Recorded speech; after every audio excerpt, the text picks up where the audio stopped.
What is a part-to-part ratio in GED math? Imagine you're comparing to different groups and want to see how they relate to each other. That's where a part-to-part ratio comes in.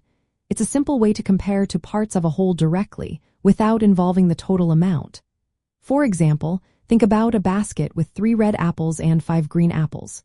The part-to-part ratio of red to green apples is 3 to 5. You can write it as 3 to 5, 3, 5, or as a fraction 3 divided by 5. In GED math, understanding this kind of ratio helps you solve problems where you need to compare to groups or quantities. And like part-to-whole ratios, which compare one part to the entire group, part-to-part ratios focus only on the relationship between the two parts. This makes it easier to see how one part relates to the other directly. Ratios can be written in different ways. You might see 3 to 5, 3, 5, or 3 over 5. They all mean the same thing.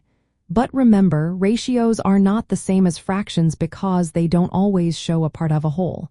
They just compare to separate parts. You'll find part-to-part ratios useful in questions like, for every 2 chairs, how many tables are there? Or, what is the ratio of boys to girls in a class? These questions are common in GED math, especially when dealing with ratios, proportions, and percentages. To work with these ratios, you often set up proportions. For example, if the ratio of boys to girls is 3 to 5, and there are 15 boys, you can set up a proportion to find out how many girls there are. You'd write 3 over 5 equals 15 over x, then solve for x. This helps you find the missing number. Knowing how to write and interpret part-to-part ratios is a foundation for understanding proportions and percentages. These concepts are all connected and frequently tested in GED math.